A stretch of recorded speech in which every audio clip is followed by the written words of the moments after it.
Welcome to our broadcast. Are you sick of spending dinner table conversations talking about the latest movies? Well, tonight we'll talk about the latest books, the good and the bad and the ugly of this summer's reading list. We have with us an interesting collection of talent, people who love books. With me in New York, J. Anthony Lucas, two-time Pulitzer Prize winner and author of the 1986 book Common Ground. Harold Evans, president and publisher of Random House. J. McInerney, celebrated author of Bright Lights, Big City, and more recently, Brightness Falls. John Leonard of CBS News, who does book reviews for National Public Radio, is the author of a new book, The Last Innocent White Man in America. And Christine Dahl, one of the top literary agents at International Creative Management. During this broadcast, we'll be joined on the phone by best-selling authors William Styron, John Grisham, and Dorothy Allison. We begin with this august group with this question, and I'll start with John Leonard. What have you read this summer that you'd recommend? I realize as I make this question that it is now August, at the end of August, as we talk about this, but we'll make a few people guilty, and maybe in the remaining weeks before they go back to a full fall schedule, they'll run to their local bookstore. All right, you want high concept? Yes, I want good reads, right, and your definition of what makes a good read, okay, not what'll make them feel good, but what they'll like for reasons that you will lay out for us. We'll say these are intellectually respectable books, most of them novels that I like, that are nevertheless full of the requisite sex and violence. I like a novel called A Philosophical Investigation by Philip Kerr, in which there is serial killing all over Europe, and they develop a test in England to determine a biological predisposition among men for serial killing. The men who are so identified are invited in for therapy and counseling, and they're given code names randomly assigned by a computer. Most of the code names are the names of philosophers. One of these law and order men is horrified to discover his predisposition. He then decides to indulge it by cracking the computer code, finding out who else is so predisposed, and serially killing them. His code name, randomly assigned, is Wittgenstein, and as the novel moves on, we begin to realize that he is identified with, starts talking like and behaving like Wittgenstein. So there's a subtext to this quite wonderful mystery novel, which is that maybe Wittgenstein, in killing off all of his intellectual fathers, murdered Western philosophy. That's one. There's a wonderful novel from Knopf that was published in June called The Girl Who Trod on a Loaf. Now this is by Catherine Davis. This is this has everything that one would need. It has adultery and murder and Mozart and ghostly possession, and it's all about a Danish feminist composer of operas who, for reasons of her own, ends up in upstate New York and takes up with a waitress who lives above a bakery. And we have the old Hans Christian Andersen story of the girl who in order to save her shoes while crossing the bog, her brand new shoes, dropped her mother's new loaf of bread and therefore sank to the bottom of the bog and was petrified forever. All of this is translated into upstate New York, and we have a series of operas that are also described, wonderfully imagined operas. It's a brilliant, brilliant book, Catherine Davis. There is a new novel to be published shortly by William Gibson, who wrote Neuromancer and Mona Lisa Overdrive. William Gibson is the father of cyberpunk fiction. He invented virtual reality as a phrase, all of that consensual hallucination in the space where all data live. I love consensual hallucination. That's great. That's his phrase, not mine. And his new novel is called Virtual Light, which has to do with glasses through which you see the future of what you're looking at, as well as what everything costs, as well as what people are thinking about it in superscript. But it is bound to be an enormously successful novel, because there's not only a cult, but I think there's cyberpunk fiction, and there's been a lot of good cyberpunk fiction in the last decade, is about to go mainstream. It's where the excitement is. One last book. All right. One last one. Get ready, Christine. I'm coming to you. Yes, there'll be a novel published again shortly called Henry James's Night Song by Carol Hill. And all I'll say about this is it's a wonderfully ambitious and splendid novel, but the setup is that a dead female body is discovered and then disappears from Freud's study in Vienna late in the 19th century. And the suspects in this murder, if there is a murder, include Henry James and Edith Wharton. And Carol Hill has a wonderful time writing about art, psychoanalysis, history, and mimicking these various voices as she does. That'll be out in the fall. That'll be out at the end of August. Christine, what have you read that you would urge your friends to read if they haven't before this season ends? I would recommend any of Carl Hiaasen's books. He's a wonderful writer out of Miami. He's wickedly funny, which is, I actually brought in the opening of his new book, Striptease, which is one of the best openings I've ever seen. It's a little squib in the front. This is a work of fiction. All names and characters are either invented or used fictitiously. The events described are purely imaginary, although the accounts of topless cream corn wrestling are based on fact. I think that's one of the best. I mean, if nothing else, you have to read the rest of the book. He's a wonderful writer. He's very funny. All of his books have been are well read, both on vacations or otherwise. If you can't go anywhere, you can certainly read about Florida in them. One of his previous novels, everyone always talks about a man who has a weed whacker for an arm, so he's clearly very funny. Another book that just came out in paperback, which I think everyone should have to read at some point, is Cormac McCarthy's book, All the Pretty Horses. I mean, it's one of the few books that when it's won its awards, no one has kind of groused about it. People use the word masterpiece. People use the word classic. Shelby Foote's quote on the back describes it as heroic, which seems like something that's not described in fiction much. Another book that just came out by an author I've been a big fan of for a long time is named Barbara Kingsolver, and she's written a book called Pigs in Heaven. Her previous books, The Bean Trees and Animal Dreams, I think have really found her an audience, and this book hit the bestseller list, which I'm very pleased about. It's a book about a woman who has adopted, through rather unusual circumstances, a young girl of Indian, a Native American, from the Cherokee Reservation. And one of the women that's an attorney for the Cherokee Reservation finds out about it and decides to pursue getting this little girl back. And I think it's got a lot of, there's certainly, it's an interesting time in both stories in the paper about adoption and the right, who should be able to adopt children and that sort of thing. I think she's a real winner. I think it's also interesting to see novels that are coming more out of, they're not based in New York so much anymore. They're really, people are interested in books. Takes place most of her books have taken place in Arizona, and Cormac McCarthy's in Texas and Mexico, and I think it's interesting to start seeing books that are more regional. In the nonfiction arena, I really loved a book called Girl Interrupted. You've mentioned this too, John. I've known. It's a very short, biting memoir of a young girl who was in the McLean Hospital. When you read this, you kind of wonder if she really was mentally ill. But on the other hand, I think it's very telling, and it's touching, and it's very funny in its own weird way. I think it also is a great package. I mean, I think this is some of the things we're going to have to talk about. Is books. It's short, it's small, it's got a great jacket and a great title. Another book which is clearly going to, I think, stay on the bestseller list, I've noticed it moved up a number of notches, is Listening to Prozac. I've heard the editor talking about this for months and months and months, and I think a lot of people saw it on the bestseller list and went, why is it there? But I think when you think about it, I mean, there's a lot of people on it, and it's a provocative drama. He was on the show here last night, and it was fascinating. It's totally written by a psychiatrist. And another book which just landed on my desk with quite a thud because it's very big and it's very expensive. Actually, it's $35. Vera Strauss is just publishing a new biography of the Marquis de Sade, which I think will be great fall reading. There's no shortage of fascination for evil, and I think also it's someone we think we know a lot about, but I think it's by a French writer, and I think it looks fascinating. You mentioned, you gave me a segue into nonfiction, Tony, which is your first love. What have you read in nonfiction that you like? I'm wild about a book which is not actually quite current. It was current last year, called Praying for Sheetrock by Melissa Fay Green. My tastes in fiction tend to be solid, reliable, great stories. My tastes in nonfiction are experimental. I like people who break new ground in nonfiction, and this is a wonderful book without footnotes, without any of the academic apparatus.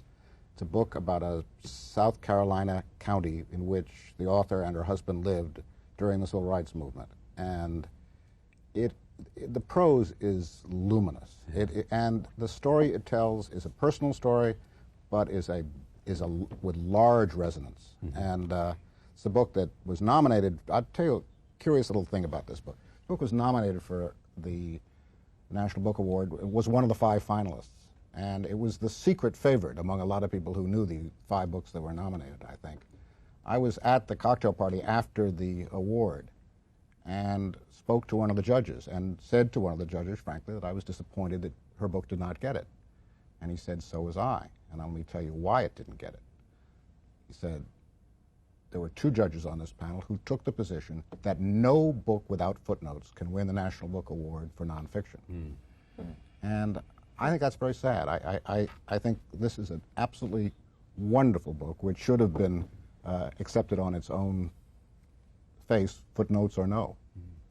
Harry, rather than books that you've read or think people ought to take note of, tell me what you think is going to be hot that's coming and reflecting not only Random House but other publishers. What's the buzz in the book world?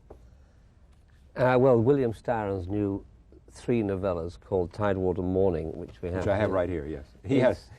It's absolutely moving and eloquent. There are 3 stories, one of a Marine landing in Okinawa, or not landing in Okinawa, which is young Bill Styron, another one of a black man dying called Shadrach, and the third one, it moves you to tears. It's a young boy, obviously Styron himself, whose mother's dying of cancer in the upper room, and he's got a newspaper around the boy, and he goes out on the newspaper round and comes back, and I won't tell you what happens except to say that it's memorable writing, and it's also very short, which seems to be the fashion these days for successful fiction. A non-fiction title which is going to cause an absolute storm in the fall is a book by a man called Gerald Posner called Case Closed, after which, great news folks, you will never have to read another book on the Kennedy assassination. But why? Although there are 10 of them coming out, because this is the ultimate truth and the final answer to every single possible theory that has been invented by, listen, in a credulous society which is ridden by paranoia. As Hofstadter said, it's one of the remarkable facts about American life is how paranoia seems to be like strawberry jam. Everybody wants to eat it. But this will at least remove that single cause of paranoia if it won't remove other causes. And it's also a compulsive leader. It's actually Dostoevsky inside the criminal mind. What book do you worry about from other publishers that might knock some of your books off the list? Well, I worry about current books. I'm not as quite aware of what's upcoming from other publishers as you might think I was. I'm so busy reading my own. I am very excited in non-fiction by Lenin's Tomb, which is by David Remnick, which is an amazing book. David Remnick reminds me of that young German pilot who flew a little Cessna aircraft through Soviet defenses and landed on the Kremlin wall. Remnick's done that with his book. Basically, he's taken and given us a very vivid portrait of the people of the Soviet Union going through the end of their empire, but at the same time giving us a theory about why the empire collapsed, which was that they found their own past. And there's the metaphor of it is a KGB officer digging up the graves of the people murdered at Katyn. And there's a call from the KGB, stop digging, there's a coup in Moscow, we don't want to rediscover the past, we don't want to find these graves. And the KGB officer has that moment of crisis, should he obey the KGB and rebury the victims of what was a Soviet massacre, not a German massacre, or should he continue digging? And he comes back and he continues digging, and so does, in fact, does the Soviet Union. It comes digging of its own past, and therefore the society was doomed to escape from communism. So that's a memorable piece of non-fiction. I was interested in Tony's remark about footnotes. There are no footnotes.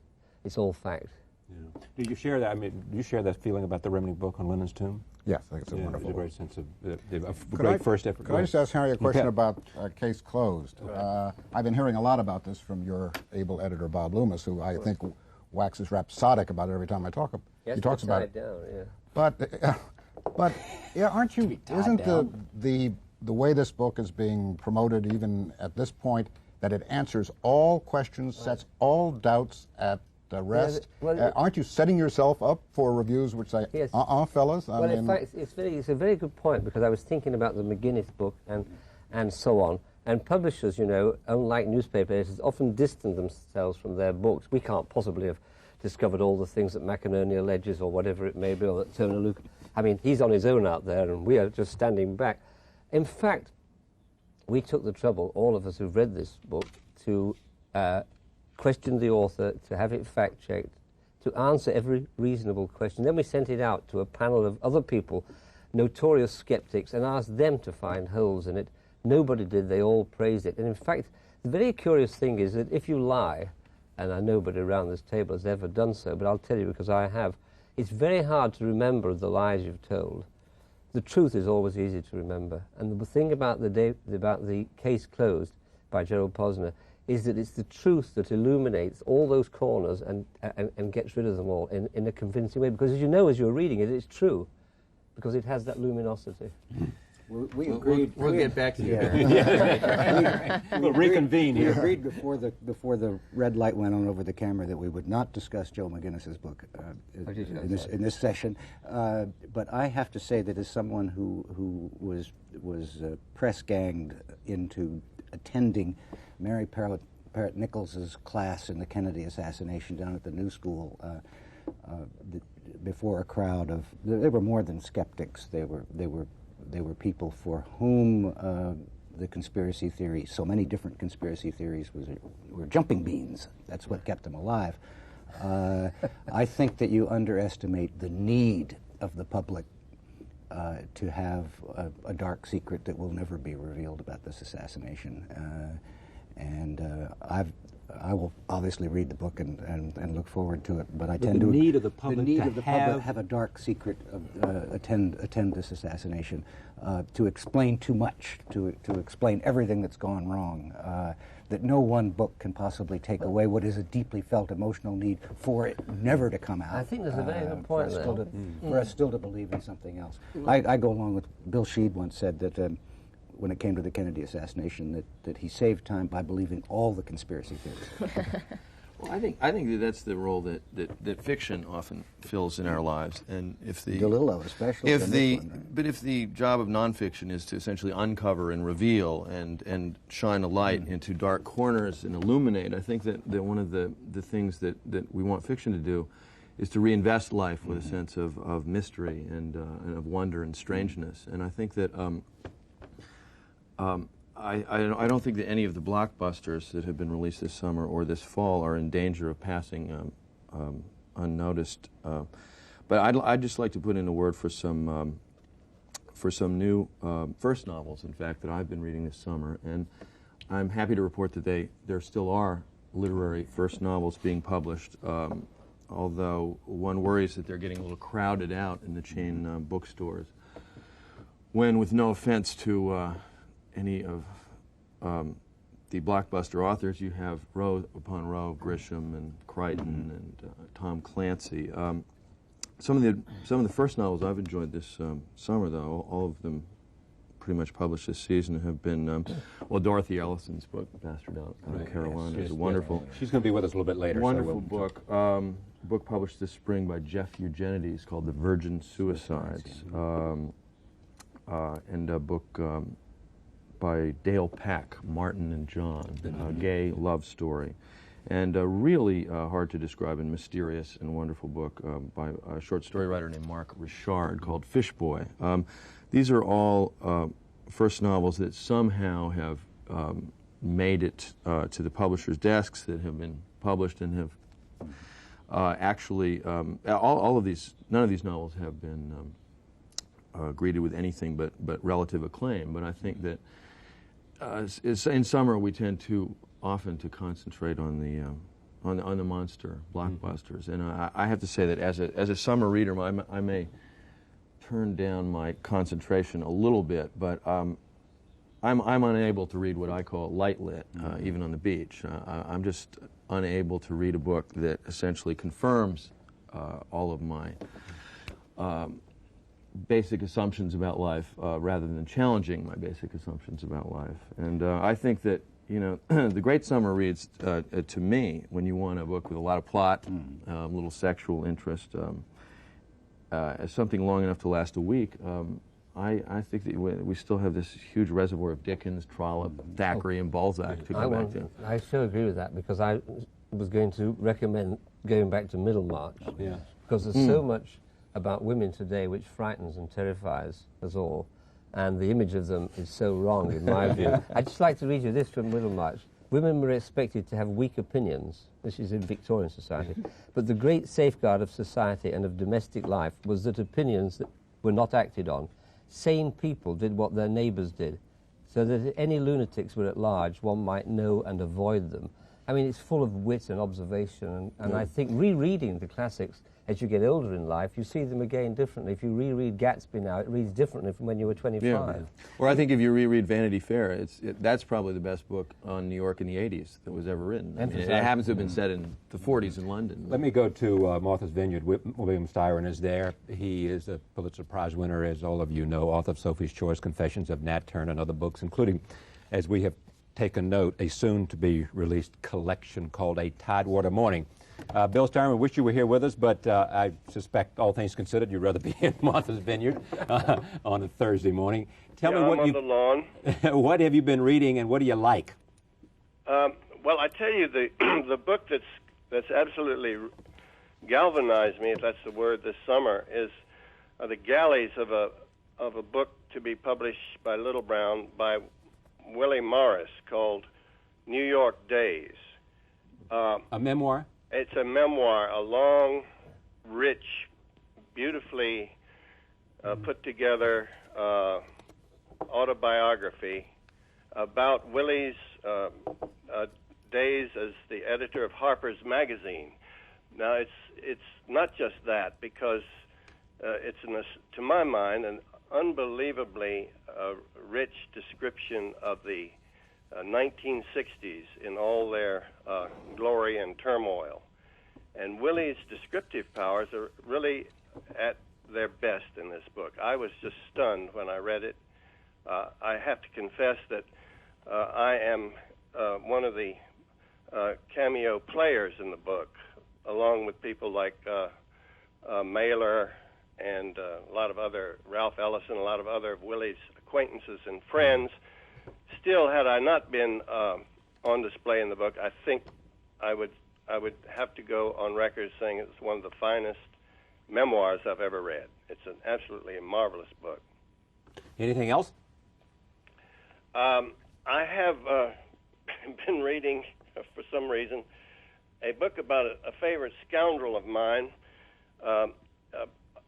His name is Charles Keating.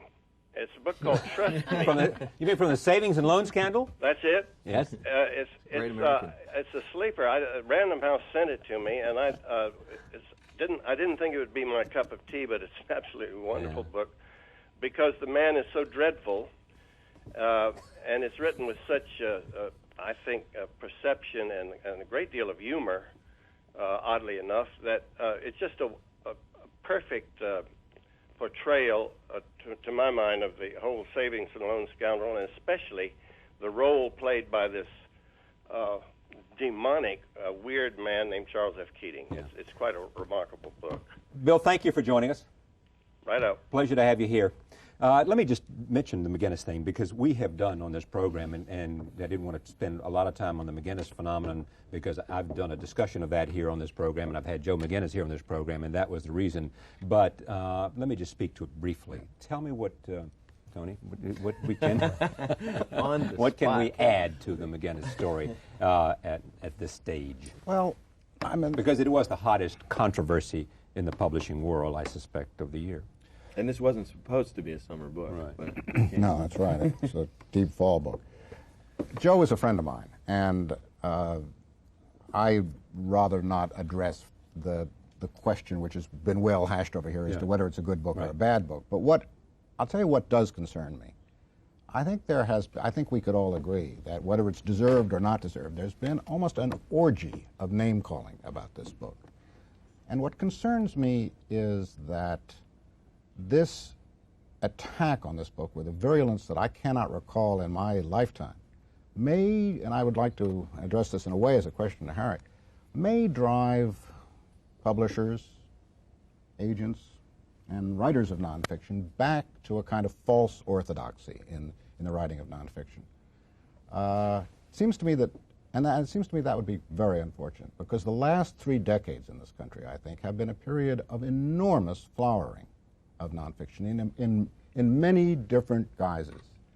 I mean, we've had the very careful, footnoted biographies of major figures such as, David McCullough's work, Bob Caro's work.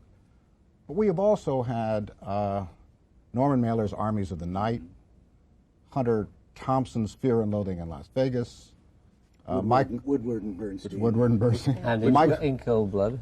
In Cold Blood. Michael Herr's Dispatches. Yeah. Right. I would point to the Herr book, the Mailer book, and the Hunter Thompson book as examples of a kind of maverick nonfiction. In each case, quite outrageous. I mean, Hunter Thompson did things with the truth that make McGinnis look paltry. I mean, although you're essentially talking here about a kind of autobiography. I mean, you're talking about a kind of autobiography in each of those 3 cases, rather than a topical, subject-driven book. Well, I don't think Dispatches was so much autobiographical, but People have always described it as it's a great novel. Yeah, I mean, all of those. But if the effect of this orgy of name-calling, which is my characterization of it this summer, is to drive us back to say there is only one kind of way to write a work of nonfiction, and that is with all the academic paraphernalia and apparatus, and this is the way nonfiction must be written. I think this will have the effect of cutting short a period of great innovation in the world of nonfiction. Does anybody worry about that? Do you think that's a real fear? It won't happen. No, it won't happen. I think that there are 3 issues here. One is the actual merit of the book so far as the reporting goes. One is the method, which he writes about in his epilogue rather well. And the third thing is the way it was handled by the publishing house. It would be too complicated to get into here, because you don't want me to talk for 3 hours on this. No. Yeah, but also not even 5 minutes. No, thank you. I knew you wouldn't. But Tony, why do you think it is that those books that you cited are all at least 20 years old? I mean, are we entering a period of more experimentation? Why is it that the last one was Dispatches? Well, those 3 books were all 60s books. Yeah. Also, they were all about people who are no longer alive. I think that's become a real issue. I mean, here's, Ted Kennedy is a very public figure. At this point, Joe McGinnis is a very public figure. He has been for some time. And I think that you chose someone that was alive. And I think, again, there was a way it was published. It wasn't made very clear at the outset, I think, that this was kind of a biography of invention. It's a combination of combustible ingredients, too. It's the Kennedy story. It's the fact that McGinnis exists as a writer whose books go immediately into TV miniseries. And this one was scheduled to do that. And with not much else news going on, this became an enormous news factor, as though there had never been a bad book before. And it also came after the Malcolm trial, which I think sensitized everybody to these issues. In which he himself had been tangentially involved. So it was all mixed up there. The Kennedy books do attract heat from the Kennedy family, right or wrong. JFK, Reckless Youth, attracted a lot. Nigel Hamilton. Yeah. Nigel Hamilton. But there will be other stories, and it'll just... Okay, well, let me do one other phenomenon before we get serious about trends and all these other qualities, things that I want to discuss. Robert Waller. The Bridges of Madison County. Your favorite book. You covered up there. We all do. We all do pre-interviews before we come on this show, and I'm sorry. I'm ashamed to say that I promised that I was going to read The Bridges of Madison County last night, so that I could be the authority.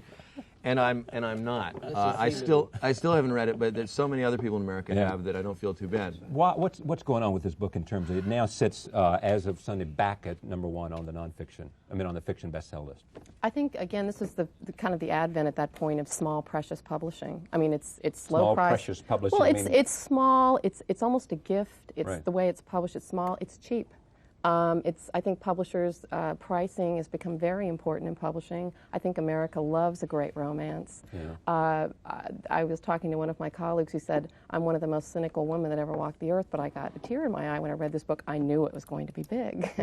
I think clearly also independent booksellers becoming very important for what they recommend. People are listening to them. So it had a word of mouth. Yeah, definitely a word of mouth. And I think that and everyone keeps saying, oh, read it. It's not a big investment of time. You can finish it in a couple of hours. And you realize it's like, time is short. People don't have a lot of, they've got a lot of other responsibilities, and they look for things that it's almost a sense of accomplishment. You can finish it in a short period of time, and it's you know, I think, you know, you look at, I mean, Hallmark has made a hell of a lot of money, you know, doing things that are somewhat sentimental, and I think, you know, AT&T commercials, you look at them, you get a tear in your eye. I think, you know, clearly it's touched a sentimental chord. John in Grisham America. is standing by in Mississippi. Before I go to him, how significant is brand name in publishing today? And you look at Michael Crichton, and you look at John Grisham, and you look at the bestseller list of Rush Limbaugh and nonfiction. Oh, I think it's terribly important, and Jay McInerney was absolutely right. John Grisham deserves his fame, but it's kind of dispiriting trying to get that first novel recognized by wider people. The frustration of publishing is that you know this book will be enjoyed by X number of thousands, if not millions of people, but getting them to read it is a whole different business. And John Grisham is now established so that anything he writes will be bought by the masses and be displayed by the bookstores, and good luck to him. And made into a movie. And made into a movie. And the hard thing is for those novels of superb talent, which is hard to get recognition for. Last year we succeeded in Random House in one particular book, having tried with a number of others, like this was The Fatherland by Robert Harris. But for weeks and weeks one felt like shaking every passerby and saying, you really would love this if you read it, you know. Yeah. John Grisham, what are you reading this summer? Let me see. I'm right now reading Larry McMurtry's book, Streets of Laredo. Yeah. Reading John le Carre's book, The Night Manager. And I finished last night a book, a nonfiction book called Dead Men Walking, about the death penalty in the United States. Yeah, why did you like it? Yeah. How'd I like it? Yeah. I loved it. What did you like about it? Just the insight that Helen Prejean had into the people she met on death row. Yeah. And she gave them, you know, a human side, and it's easy to sort of discount that. And she also brought in their the families of the victims, which I thought was very very important.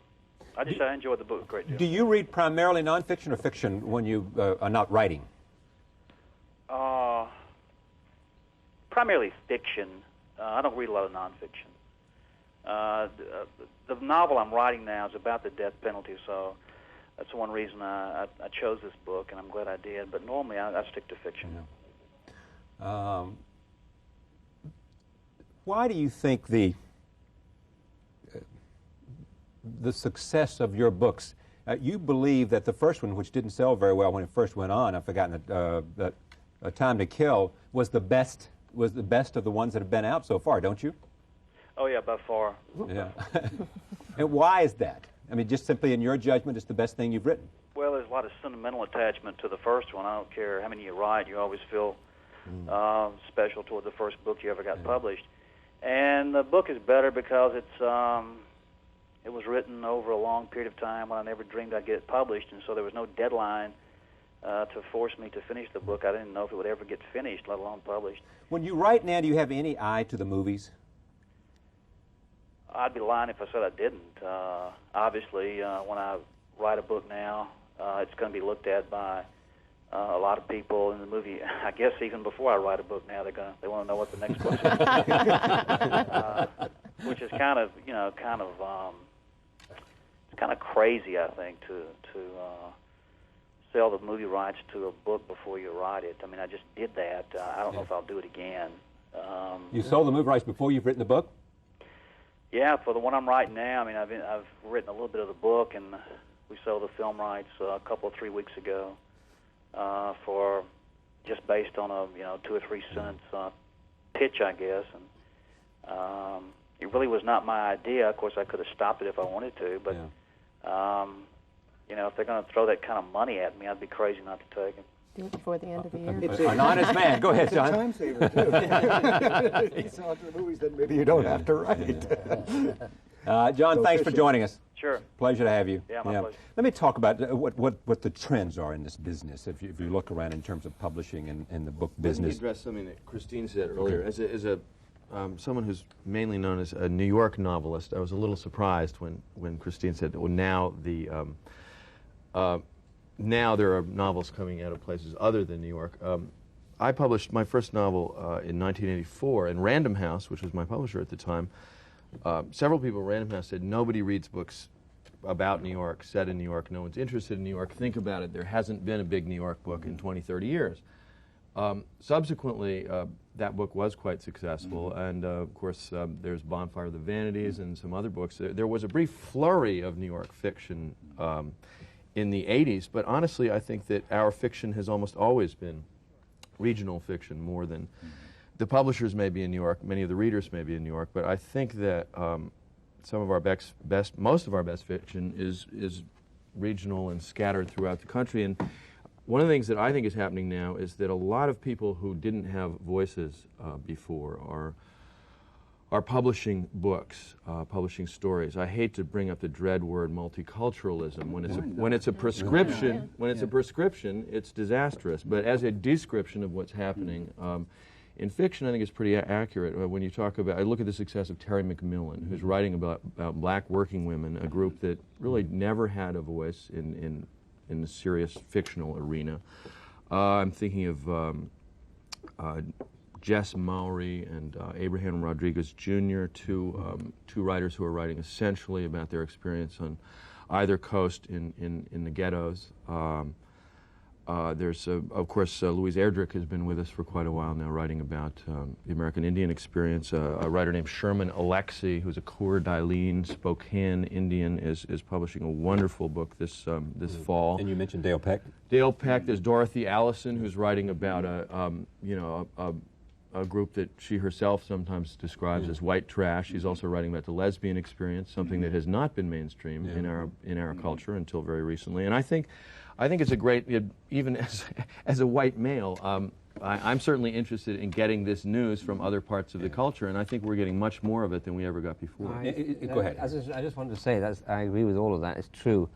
But there is, I think, also underlying that very exciting froth, a return to, dare I say, older values. For instance, Rick Russo's novel Nobody's Fool is just an old-fashioned novel about upstate New York, where there's not a single psychiatrist in sight, where they're all actually that disappearing species of, white Anglo-Saxon Protestants in diners. And I think that we will see a return to that kind of novel too. I think I may be the Cassandra among us, but I see a danger in this froth. I think it's great that voiceless people are gaining voices.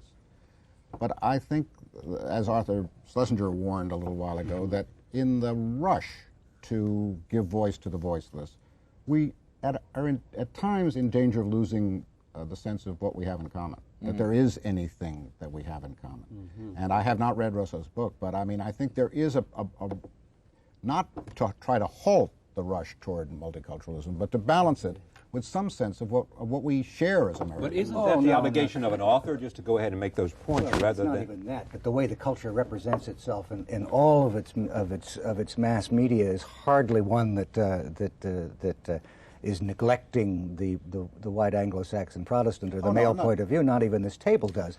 I agree with everything that Jay says, even more passionately. Because last year I was a fiction judge for the National Book Award, and as a consequence spent the summer reading 200 American novels. And it was from everywhere. It was from every sex, every color, every religion, every locale. And it confirmed, indeed it overwhelmed the sense that I had as a regular reviewer when the books come in, that everybody is out there, and they're not just the voiceless wanting their piece of the pie. What they are is writers, and what they bring to their task is radiance and transcendence and metamorphosis, like writers everywhere. And I think it's just suddenly you're hearing them, and it isn't as though they're being reviewed to the exclusion of the Updikes or anybody else that's being reviewed in this country. They're not. That's not happening. But I think the whole point of reading a novel is to compassionately identify with the characters and the author of that novel in such a way that I think it is giving us some of that common ground that you're afraid we're losing to put ourselves in the shoes of someone from a completely different region and culture, and to live inside that mind for 4 or 5 or 10 hours. I have no problem. I mean, I think the two themes, as Harry suggested, can live with each other. I don't think it's that we have to have one or the other. I think we can look at how different we are from each other and look at what we have in common at the same time in this society. Dorothy Allison joins me now from Monte Rio, California. We just talked about you, Dorothy, bounced out of California. You were with me, was a National Book Award finalist this past year. Should have won, too. And John says you should have won. If you've heard the conversation, jump in. Well, I've just heard a piece of the conversation. And I find myself really agreeing with Jay McInerney and John Leonard. I don't think anything is being lost.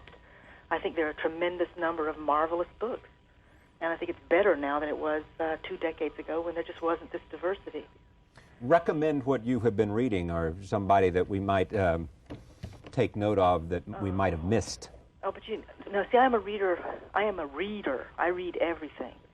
Everything from, I just finished Mary Gordon's novellas. I just read a marvelous book called On the Seventh Day God Created the Chevrolet, Sylvia Wilkinson's book that Algonquin's going to publish. I like Southern novels. I like beautifully written stories. Michelle Cliff's book Free Enterprise. I think that's going to be really. It'll be interesting to see how people pick it up because it's so marvelously gorgeous language, but really difficult history. I mean, it's basically about a black woman who helped finance John Brown's raids. What has to happen in a book in the first 50 pages to make you stay with it? It has to grab my throat and my heart. Yeah. Yeah. Or just grab you. Do you read Amy Bloom? Do you know her stories? Yes. Oh, she can grab me, and she's not one of these people that will scare you or break your heart. She'll just lift you up.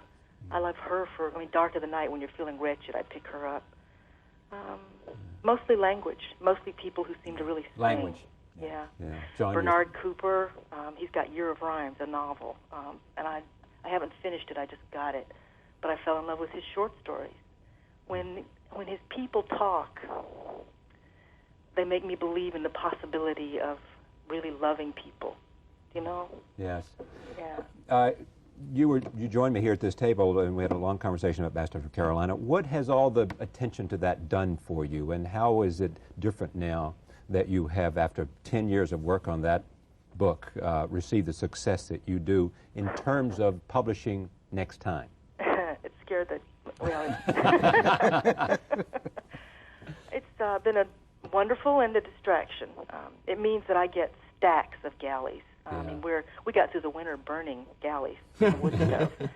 Meaning everybody wants you to take note of if they are a Dorothy Allison in the making? It's amazing. A Dorothy Allison wannabe? Lord God, why they want this little lesbian piece of trash to say something about their books, I can't believe. But it's fun. I get to read things in advance, and I don't have to pay for them, which is wonderful. Yeah. But it gets in the way. It makes me... It's really impossible to write if you're thinking about what people are saying. So I just don't pay any attention. I hide out up here in the hills and talk to the neighbors. Thank you for joining us. You're welcome. What alarms you about trends in this business, Christine? Well, one of them is blockbuster publishing, which we've talked about before. I mean, clearly, I mean, it's not anything new, really, although it's rather shocking. I actually brought in the bestseller list from this week, and to see the paperback list of being top 7 positions, being 2 authors. Can I take a look at my only question is why they don't secede and start their own publishing company. You know, it's astonishing. I mean, you know, paperback or hardcover. Well, those are paperback. I mean, but it goes over into hardcover as well. This is interesting. This is paperback, and the top 7 non-fiction bestsellers are 1, Rising Sun, 2, Crichton. I mean, fiction, Crichton. 2, Firm. Grisham. 3, Pelican Brief. Grisham. 4, Time to Kill. Grisham. 5, Congo, Ballon, and 7. 6 Condo and 7 Sphere, and then on the also nonfiction, I guess you have Home Improvement, which is a list unto its own. Well, we've had not Home Improvement, but self-help. I mean, that I have kind of mixed feelings about. I'm looking at the list now, and it's like clearly we are a generation that has been couch potatoes. I think is probably talking about we've been raised on with psychiatrists. I mean, looking at this list, The Women Who Run with the Wolves, which is about Jungian analysis of myths, listening to Prozac. I mean, clearly there's a lot of people on this or concerned about this or thinking about it. Embraced by the Light. If we don't, take the fat out of our diet, or they're going to be angels to meet us if we die. The 50s, we're looking back in the generation where a lot of us were born. Care of the Soul, we're basically a lot of self-examination about what we're doing now. Girl Interrupted, Healing in the Mind. The World Waiting to be Born, Ageless Body, Timeless Mind, Men Are From Mars, Women Are From Venus, A Woman's World. I mean, it's rather astonishing. It's not a self-improvement or self-obsession. I think it's one or the other. Speaking of the bestseller, the mall book would be How I Lost Weight, Found God, Bulldozed Ragheads, and Changed My Sexual Preference in the Bermuda Triangle. Another thing I noticed, there's a lot of That's animals. a sure thing. There's a lot of animals Somebody in will the take title. that title. On the bestseller always list that I animals. can't, you know, there was always that adage like Cats anything with for a years. cat on it Yeah. or Abraham Lincoln would sell. So, you know, the people would always, or golf or something. So it's like all of a sudden we have all these animal names all over the place, and I just kind of went. but I think this New York Times bestseller list is a curious creature, because it's actually the nightmare of independent booksellers, and I think there are sort of two book economies that to some extent are parallel universes, and one is the world of independent booksellers. I've had many independent booksellers tell me, we've really sold a lot of your books this week, and I say, oh, well, do you report to the Times? And they say, you kidding? If we report to the Times, the chain across the street then discounts your book 30% as soon as it hits the list. We can't discount it. We're knocked out. We're not going to report to the Times. I think the phenomenon of chain publishing is really changing the way that books are presented to people. I was glad to hear Christine say that she thinks independent publishing, independent bookselling is alive and well, but I think that it's also under siege from these massive corporate entities who are opening large chain bookstores that mainly feature the books on this list. There's a very important distinction to be made, and people who are buying books should know it. For instance, there are some very big bookstores which are, as you say, mainly interested in that kind of big blockbuster, but there's a whole other chain called Borders Bookstore where they have books with a wonderful backlist. You can go in there and you can get the classics, you can get a book that was published 3 years ago, but 5 years ago, 7 years ago, and it's not instantly returned. Howard Kaminsky, my predecessor at Random House, or one of my predecessors, used to say, a book stays on the shelf as long as it takes milk to turn to yogurt. Well, that's not true now with some of these bigger, better stores. I love the independents, but to have Borders is a new business idea, Borders too. is a new business, the Midwest, and it's fantastic stores, and they're allying it with music, and they're very cunningly, in a new store I went in the other week, they've put all the music at the very back, so you have to walk through all this literature before you get to the rock and roll. Well, don't you think that's something, the superstores with Barnes & Noble? I mean, as I was saying, I think that independent bookstores' opinions are are basically setting certain trends, but then the chains are jumping onto that, and I think it's interesting that these superstores are trying to imitate independent bookstores. They have, coffee, they're serving coffee, and you can sit down and read, and it's supposed to be more relaxed. You just have a lot more titles. Suggests that they're principally a dating. Well, that's Yeah, but it's intellectual. I think anything that gets people into a bookstore is good. Do you read any trash? Well, I'm a judge of the Book of the Month Club. So it comes your way, does it? Trash sometimes reaches our table. Yes. It does. Do you like it enough? I don't know whether you've had this. If I go away on vacation, which I hope to do shortly, I have to begin the first 3 or 4 days by reading trash. Yeah. I cannot get into War and Peace, Middlemarch, or one of the great books. No, but by trash, are we just saying it being I want a narrative which will take me through the trauma of discovering there's life out there beyond the office. Judith Krantz? Well, she's not my taste, but I mean, other people are. I mean, and I will read them and be excited about it. But I can't get to, I know it's kind of palate cleansing. I don't know whether you've ever had that, because you're a professional at this business. Well, but there are degrees of excellence in every genre. Right. And you mentioned trash, if you can jump to think of certain kinds of books that wouldn't get nominated for a National Book Award, but nevertheless I don't consider them trash. I love mysteries, and I will devour them. But that in no way interferes with what's a commitment to Latin American fiction and Eastern European fiction and all the other things that I. You're in the business of doing that. You do that. Do you read a lot of books at one time, or do you go through one, or do you stick with one and then turn it over? I'm notorious for monomania. I pick up the book, I read it through, and I read about a book a day. And of course, some books are going to take 3 days, and then you make up with shorter ones some other time. But no, I tend to read. My wife has 4 or 5 books, and whenever she begins to nod over one, she moves to the next, and she moves to the next, and she gets an enormous amount read and retains it. I cannot. I go right through that book, and then the sooner that I review it, the better too, because otherwise the ROM is erased. Let me just stay with another question, because I want to come to the question of what you look for in a book. What do you think of the way books are reviewed in America, and the choice of the people who do the reviewing, and the impact of the reviewing? I don't like that question at all. I think that there has been a decline in the space available for book reviewing in the news magazines and even in a number of the newspapers. I think that there has been, and I'm not sure it's exactly new, I think there is the besetting sin of the book reviewing fraternity is laziness. In that the books come in, they are there. It ought to be up to you to be familiar with something in and around that book, other books by the same author, other books on the same subject. You ought to familiarize yourself with such things as the Encyclopedia Britannica before you commit certain cultural errors. The excuse of a deadline is too often invoked.